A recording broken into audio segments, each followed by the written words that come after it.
Hey guys, welcome to True North. Today we're going to be talking about the three Abrahamic religions. We will talk about the inevitable destruction of the Dome of the Rock in Israel, what it will lead to, and how these three faiths will also inevitably lead to a social cataclysm in the likes we've never seen. It's basically a bomb waiting to go off due to their eschatology, their end-time beliefs, and the separation and the conflict that each belief will cause in the minds and the hearts of the people that are operating within that paradigm. So, we have the Abrahamic religion, or religions. And we have three. We have Judaism, or Jewish faith. We have Islam, and we have Christianity, which I'll just write Christ. So, with this world and the way the world is structured right now, and the war that is happening, it seems inevitable, and it seems that if we're going to place a bet, or if we're going to predict an outcome, we are going to predict that the Dome of the Rock currently located in Israel, which is under Islamic rule, which is perceived by the Jewish community as almost a blasphemy, will be destroyed by Israel.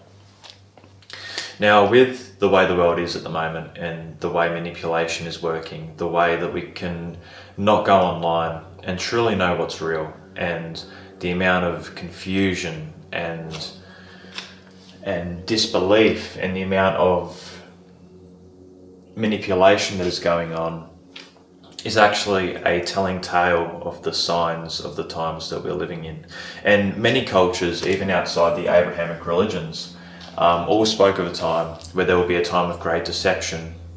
For example, Kali Yuga, in the Yuga cycles. Many faiths, religions, all speak of a time where there will be a time of confusion, a time of sin, selfishness, and a uprising of deceit. So, why would the Jewish faith or the Jewish extremists want to destroy the Dome of the Rock, which currently sits in their land? It's simple. The reason that is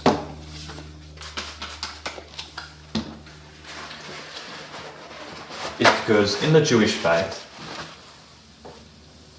it is their belief that their Mashiach, or their Messiah, has not actually come yet.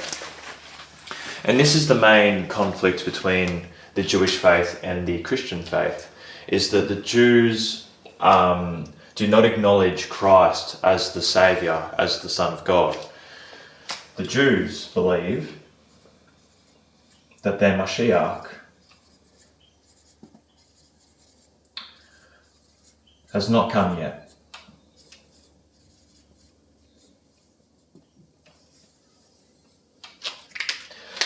And in order for their Mashiach to come, there has to be a few things in place. One of those things is the rebuilding of Solomon's temple, or the third temple, which is currently located where the Dome of the Rock is located, which is what the Islamic faith centers around. So, in other words, this Dome of the Rock on Jewish land is seen as a blasphemy to their faith. And in order for their Mashiach to come,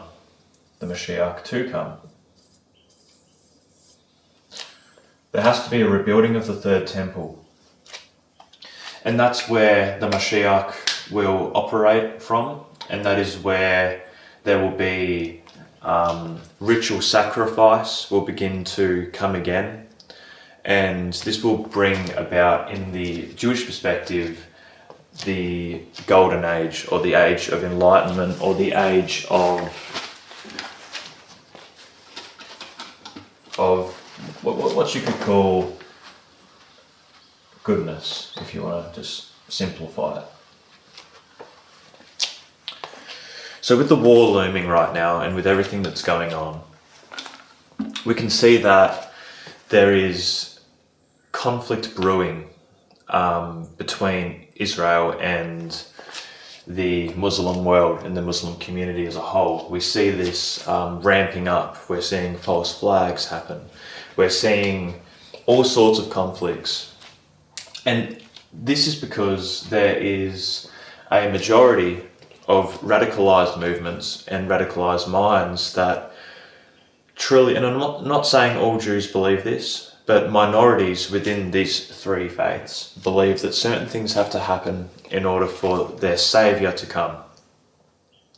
And there is also a faction of these individuals, or these collective groups, that believe by speeding up the process they can speed up the return of their Messiah. So if we look at the Jewish aspect, we look at the Islamic aspect and the Christian aspect, I'll soon show you how all three of these religions will inevitably lead to conflict in one way or another. So, let's just say, for a example,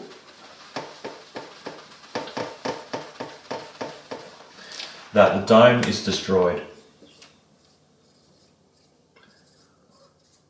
Why? To rebuild the third temple. Now, when it is destroyed, there's going to be a lot of confusion. There's going to be a lot of propaganda and a lot of blame shifting, a lot of scapegoating, and it will be unclear to the masses of why the dome was destroyed and who did it. But the only incentive for the dome to get destroyed, and the only gain that truly fulfills one of these three religions the most, is for the Jewish community. So it will be the Jews that destroy the dome.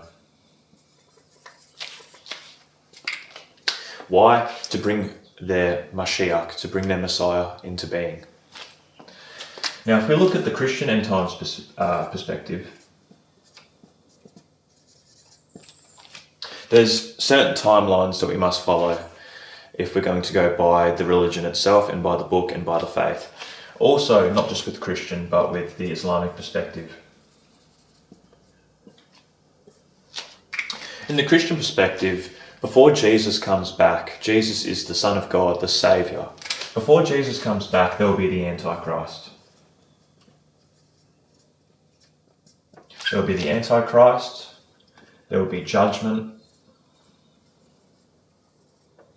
and there will be Jesus' return. In the Islamic faith, and on their timeline, there will be the Dajjal, which is their version of the Antichrist. So think of these two as the same. And then there will be Isa, which is in their faith Jesus, who will come and eventually destroy the Dajjal and bring peace to the earth. So you can see that these two faiths follow the same archetypal storyline. We have the Antichrist coming first, the Dajjal coming first. We have judgment and then Jesus' return. However, in the Islamic tradition, there'll be the Dajjal coming, the false Messiah, Jesus coming, and then Jesus reigning on earth for a period, and then judgment happens after. So the timelines are a bit different in that aspect, that the judgment comes after here. But these two are pretty much the exact same in the sense of, before the return of the Messiah, there will be the false prophet. And it is said in both of these traditions that the false prophet will bring signs, miracles and wonders and profess himself to be God. We can already start to see where the conflict is starting. Now, there's many different reasons for this. In the Islamic faith, Isa is just a person. He's a human being. He's a human. And he is not the Son of God. He is not the Saviour. He is simply a prophet. He's a prophet that comes to destroy the deceiver. Not to say that miracles and all that sort of stuff won't happen, because Isa may, I'm not too sure about this one actually, but Isa may be given the ability to do wonders, miracles and healings as a prophet.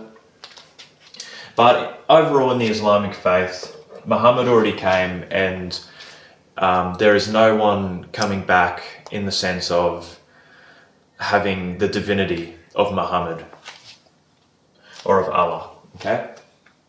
So, the Jews, they destroy the dome. What does this do? Straight off the bat, what does that do? That causes a massive social cataclysm. Now, it's already bad enough the way it is in the Middle East and in the Levant, between, the persecution of Muslims and the persecution of Christians. There is already a massive fight between these three belief systems. In the Christian perspective, the Antichrist comes.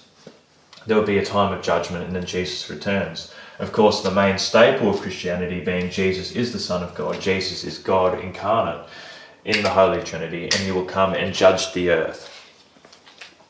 In the Jewish perspective, when the Mashiach comes, he will sit.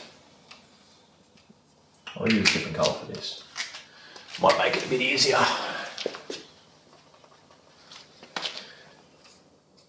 He will sit in the third temple, in the third rebuilt temple.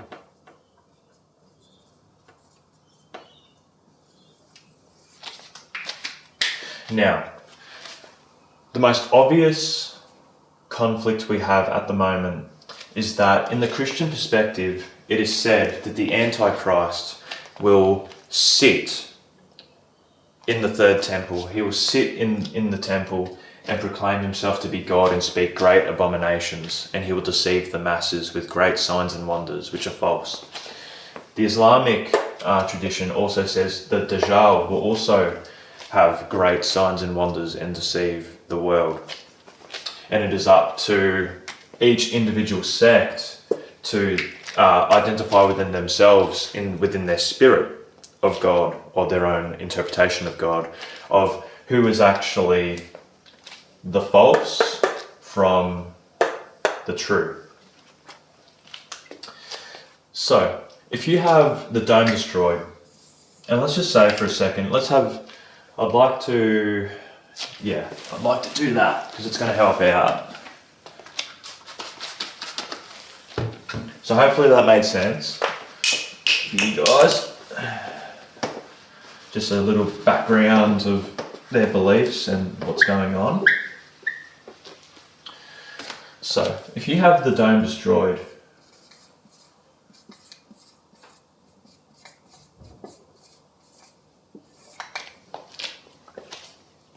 and let's say a Messiah does come, we're going to have two columns here. We have authentic,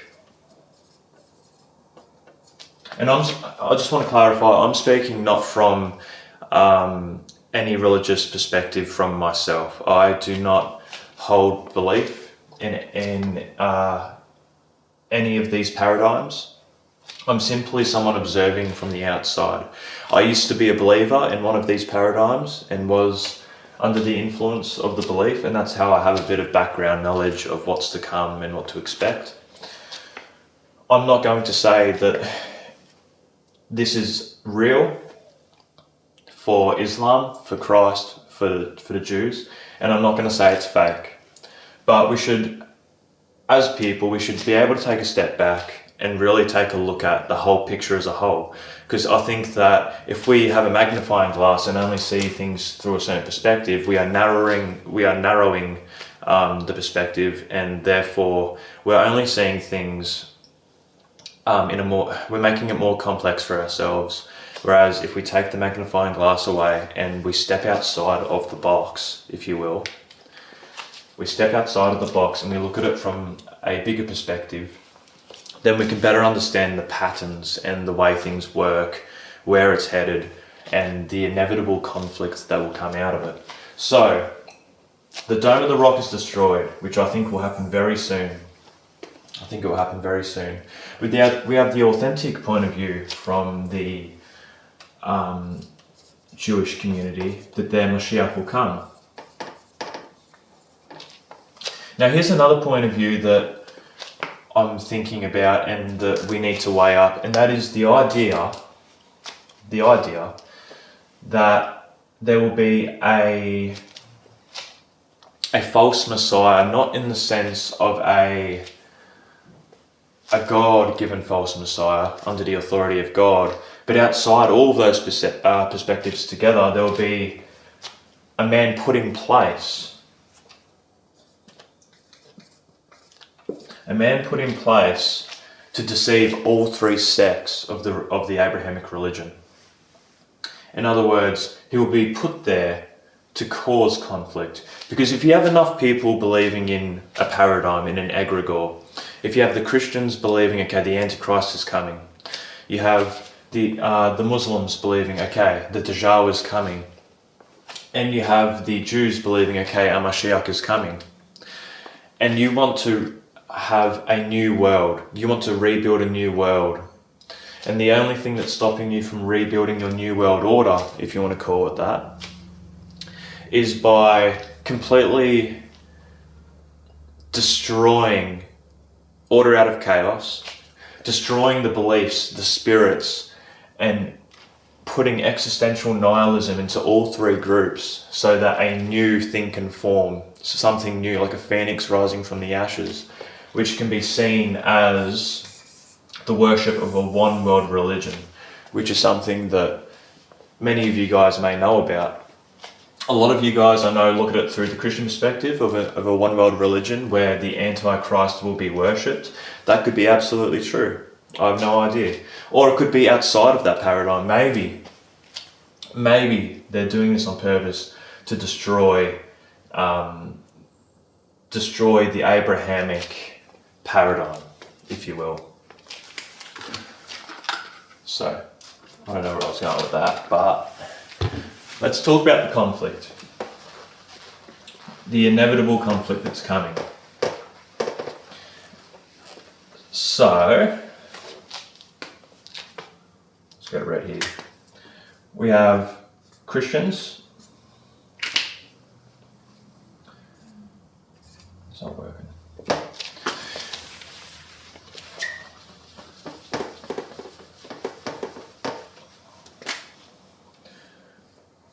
We have the Jews and we have Islam. So let's say that the Dome of the Rock is destroyed and Israel decides to build their third temple. Now this in itself would cause an absolute upheaval, mass war, mass casualties. This, if we're talking about kinetic hotspots in the world right now, of course we have the Strait of Hormuz.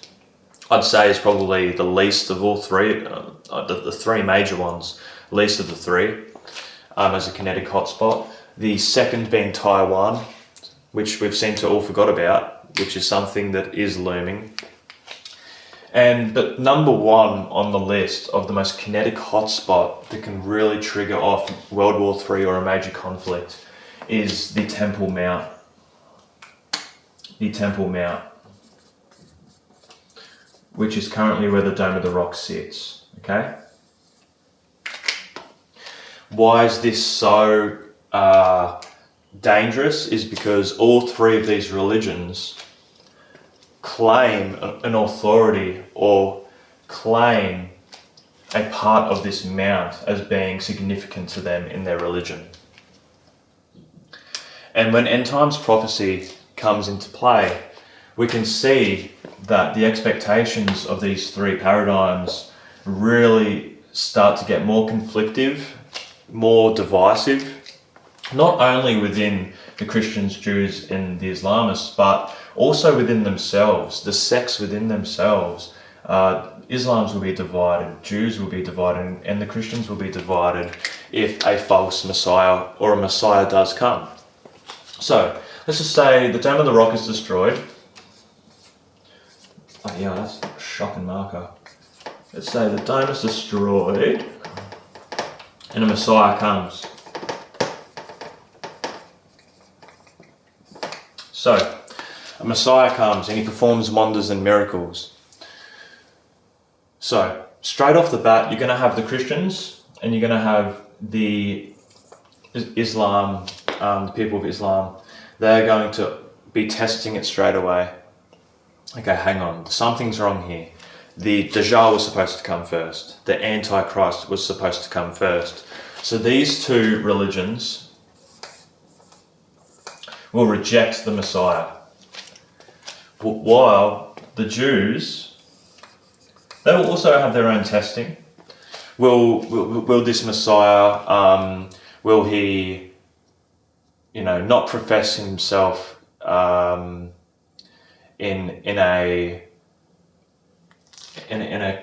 contradictory way? Will he sit on the new temple like it was prophesied? But if he does tick off the boxes for the Jewish people, they're going to believe that he is the Messiah that comes. Okay? So the Jewish people will believe, okay, the Messiah has come, we're all good. However, the Christians and the Islamists will see this as a mockery. They will see this as blasphemy.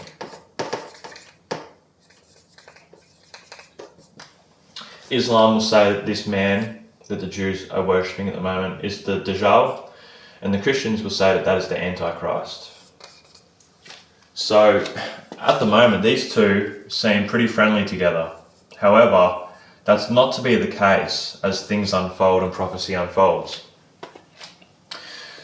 Islam will be completely against the Jewish belief in the Jewish people due to their dome being destroyed, which in itself will be an act of blasphemy. The Christians, in a sense, there is a sect of Christians that want this all to happen and know that this will happen in order for Jesus to come back. So there will be a sect of Christians that, they won't be too upset about the dome being destroyed, because that means that the Antichrist will sit on the third temple, proclaim himself to be God and do miracles and wonders. But to the Christian perspective, this just means, okay, Jesus is closer.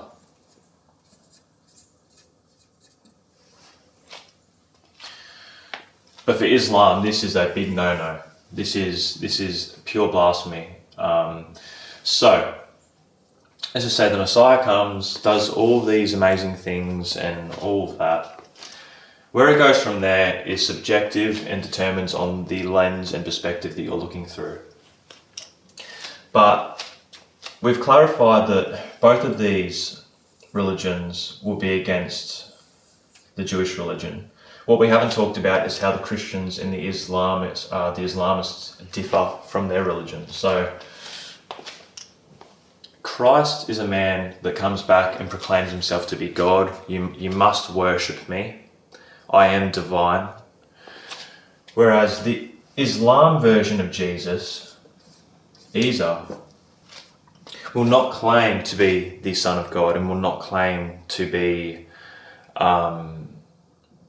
the healer, to be the Redeemer, you've got to worship me. He will not claim to be God. So, in that sense, if the real Christ did come back, let's just say after the false prophet, and Jesus did come back,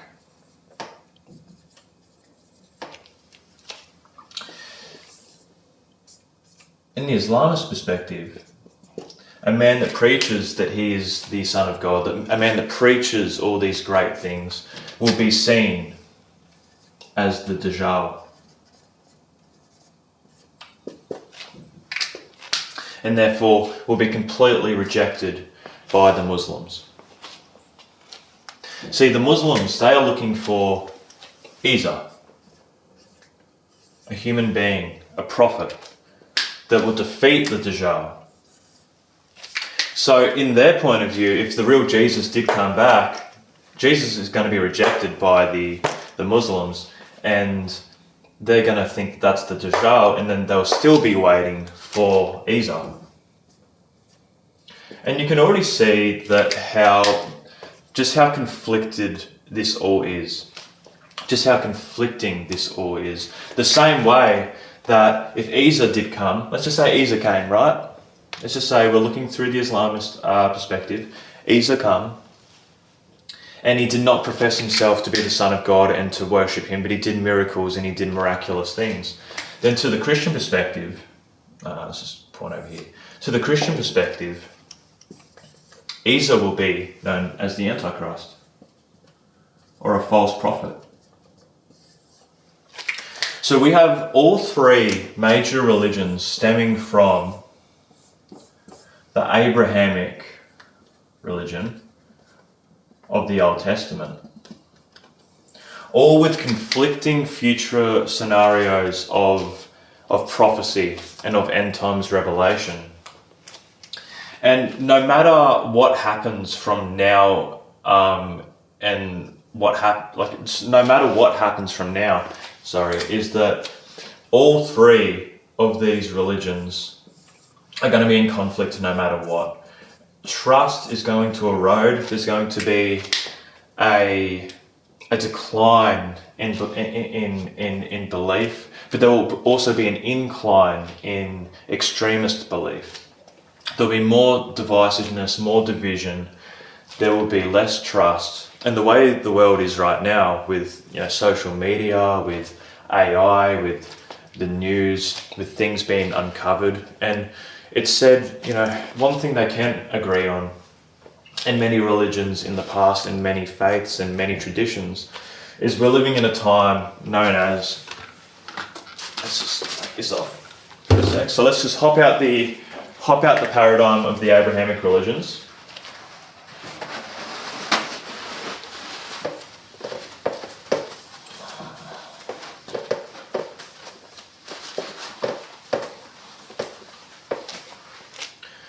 We are living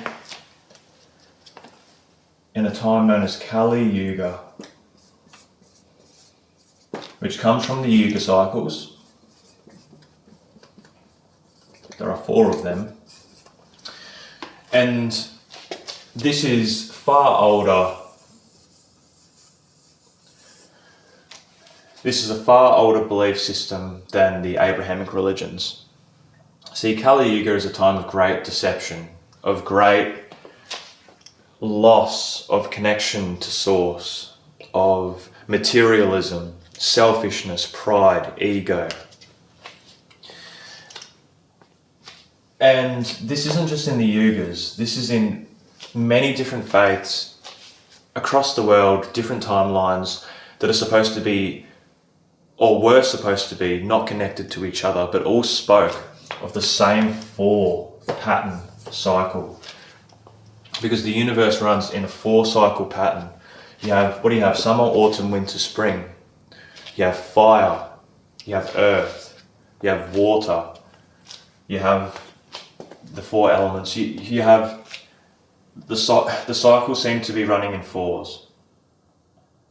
And the more we look at this, the more we realize that this whole Abrahamic thing that's going on, even though it will have consequences for us,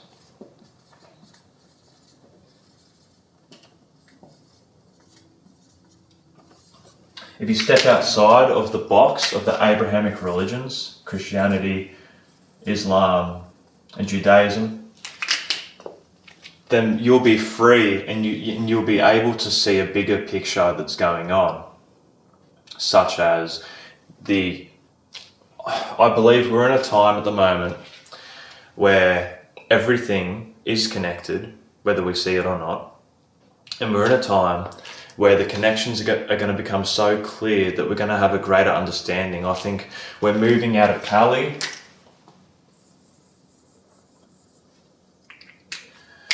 and we're moving into the new age, the golden age, which is what everything has been speaking about this whole time anyway. We're going to be moving towards a time of enlightenment, a time of more bliss, a time more connected with God, of source, of nature. For we're not separate from nature. And we are at the end of winter.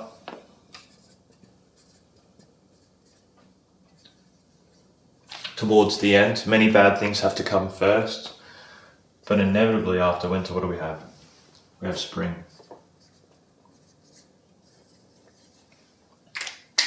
And I think this is where we're moving. And I think that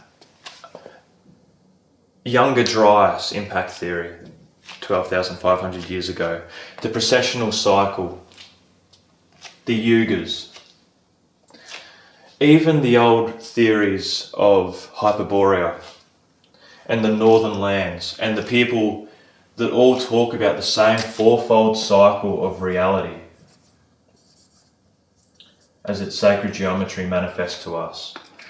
We can have a greater understanding that we are in a period of darkness.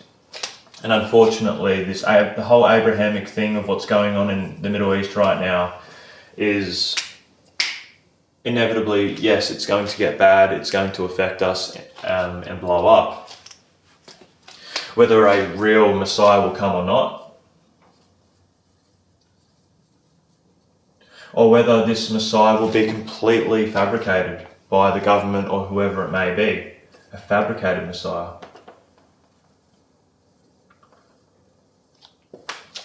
To bring about a new agenda, or perhaps to abolish the Abrahamic religions and bring about like I was speaking before, a one world religion, which could be for our benefit or could be for our demise. Unfortunately, it seems like it's for our demise with the way the world's going. But I think everything is linked. And here's the conspiracy coming out of me.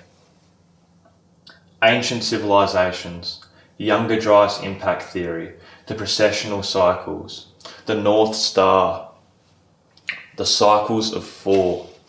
I think everything, literally everything that is happening right now is connected. The past is connecting. We're starting to wake up, become more aware, and we're starting to find ourselves again. We're starting to realize where we fit into this big picture. I'll talk more about the fourfold cycle, how it affects us daily, how it affects our lives, how we are a part of it. I'll be talking about what I believe to be what's called as the fall. So for example, all religions, not just in the Abrahamic religions, but even religions and traditions outside of Abrahamic religion, talks about the Great Flood, talks about the fall.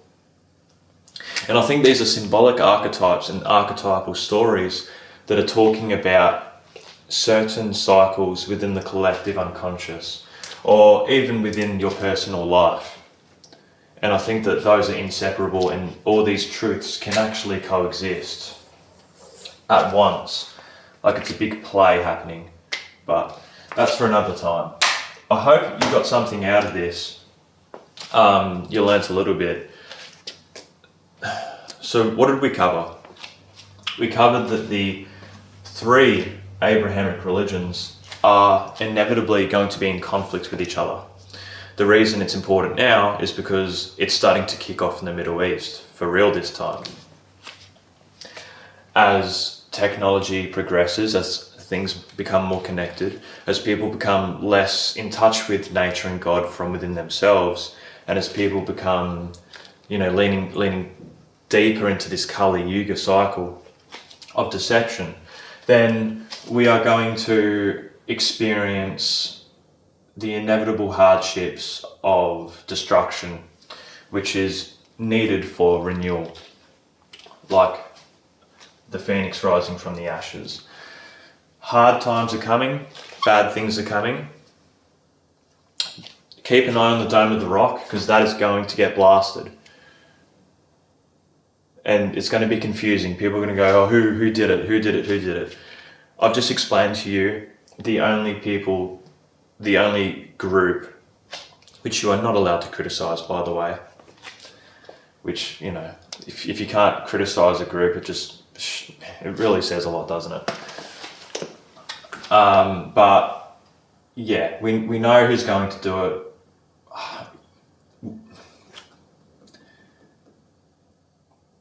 Things are really starting to piece together.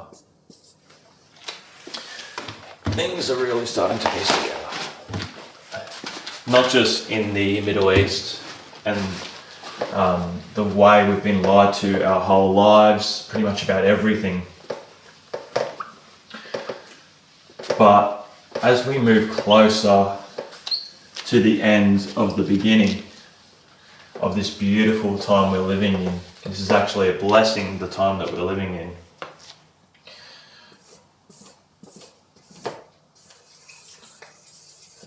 We're going to realise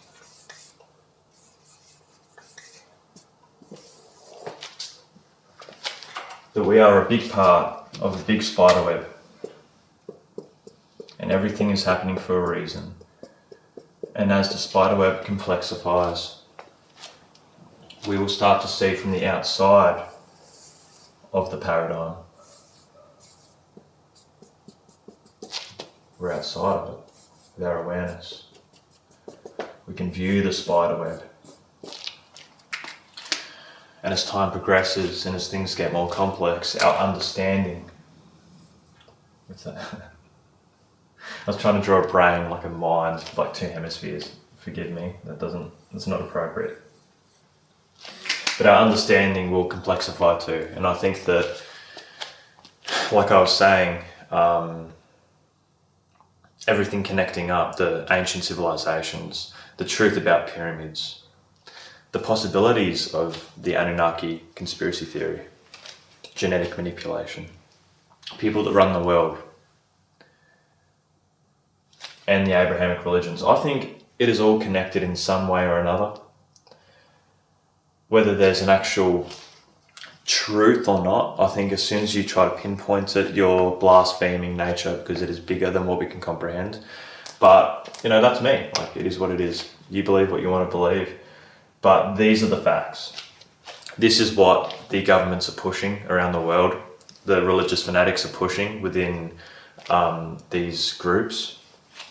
And yeah, whether it's all real or it's not, expect some really hard times ahead if that dome is exploded, because that dome, that beautiful dome, unfortunately is going to go bye-bye.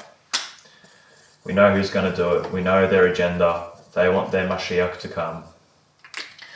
And that's when the war begins, the real war. And it's going to affect everybody, whether you're inside these paradigms or whether you're just trying to live your life and get by day to day. It's going to, it's important to come back to yourself, to operate from a place of love and to be in the present moment. It's important to learn about this stuff. Knowledge is power, but don't be consumed by it. Don't go down the rabbit holes and get too lost. I mean, do what you want, but it's just a friendly little piece of advice, because it did me no good for a long time going down rabbit holes. Alright guys, that's the video for today. I don't know how long that actually went for. Hopefully you learned a little bit about, you know, the agendas, the paradigms, the egregores, and what is coming, what is inevitable, and the dome, and how important and significant it is for these religions, and how its destruction will inevitably lead to global chaos. It's not really a good note to leave on, is it? Alright, how about this? Here's a good note.